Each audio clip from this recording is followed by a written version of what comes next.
Kayo nga mga first-timer, pila nga kayo dito. Sama-sama kayo dito. May sasabihin ako sa inyo. Pag kayo ay mag-a-apply pa abroad, make sure ha, na meron kayong passport na. Dahil kung wala pa kayong passport, alis muna kayo sa pila. Sa pila kayo sa DFA pumunta at siguraduhin na makapag-apply muna kayo ng inyong pasaporte. Number 1 requirement ang inyong passport. Kasi kung walang passport, kahit pa meron kayong relevant work experience, kahit pa maganda ang inyong qualification, zero, baliwala. Hindi kayo makakaalis. Yan ang pinakauna na dapat ninyong gawin. Yung pangarap ninyo, yung panaginip ninyo nasa abroad na, yung plano ninyo nasa abroad na, yung future ninyo nakadepende na sa abroad, pero wala kayong passport, talo tayo dyan. Pangalawa, pag nakakita kayo ng job advertisement, pag nakakita kayo ng mga promotion ng mga recruitment agencies na nakalagay doon yung mga qualification requirement, ito naman yung pangalawa ninyong tandaan. Kung kapos sa qualification, huwag na ninyong pilitin. Pag sinabing 2 years ang related work experience, huwag na kayong humirit na paano po 6 months lang. Paano po restaurant po ako pero hindi po barista yung trabaho ko po pag-waiter. Paano po kung undergrad ako pero nakalagay dyan sa requirement nyo graduate. Paano po kung wala akong lisensya pero nakalagay dapat may license?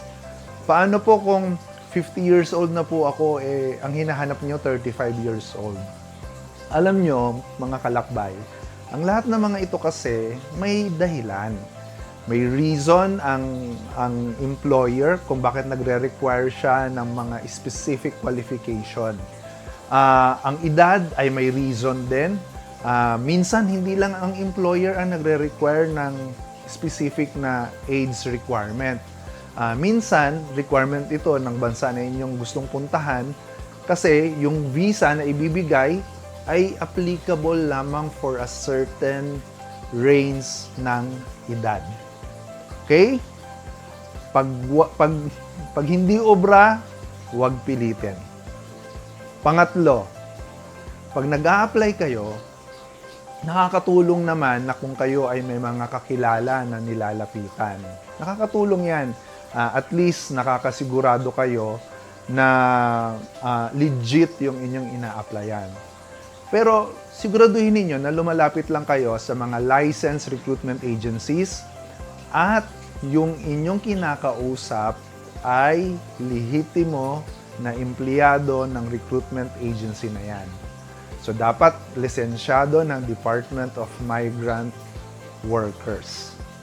Kasi eto pa, pagka mga first-timer, dahil sa kagustuhan, dahil sa pagpupursige mag-abroad, pag siningil kayo ng application fee ng kung sino-sino sa Facebook, ang bilis nyo magbayad. Kinatagpo lang kayo sa isang fast food na malapit sa LRT station, nagbibigay agad kayo ng pera. At hindi mga maliliit na pera ang mga nalalaman namin, ha? 5,000, 150,000, tapos nagtataka kayo bakit nawala na yung kausap ninyo. So, 3 bagay. Secure your passport, siguraduhin na pasok kayo dun sa qualification requirement na inyong ina-applyan, at maging matalino, huwag magpaloko, huwag kung kani-kanino nagbabayad at kung kani-kanino lumalapit para lang makapagtrabaho sa ibang bansa. So yun lang, tandaan ang mga bagay na ito, amping pirmi,